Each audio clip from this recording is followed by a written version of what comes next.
Les premières récupérations, elles ont été catastrophiques. La gestion des déchets bio-organiques, elle se passe assez simplement. On a un point de tri sur le site où tous les commerçants, qu'ils soient sédentaires ou ambulants, peuvent venir apporter leurs déchets organiques chez nous. On les fait peser, par la suite il y a un système de facturation qui est envoyé vers le client. Une fois que les déchets sont collectés, ils sont envoyés vers un site de biométhanisation et là-bas ils sont transformés en biogaz pour la majeure partie, et alors il y a une petite partie qui est transformée en engrais pour l'agriculture.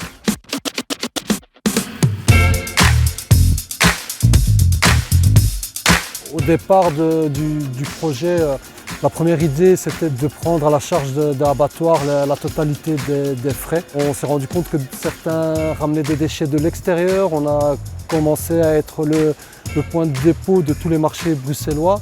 Les gens ne sélectionnaient plus trop à la source, donc déjà quand ils faisaient leurs achats en gros, ils prenaient et c'était pas grave, si c'était pour la poubelle, on les déposerait quand même au point de tri abattoir.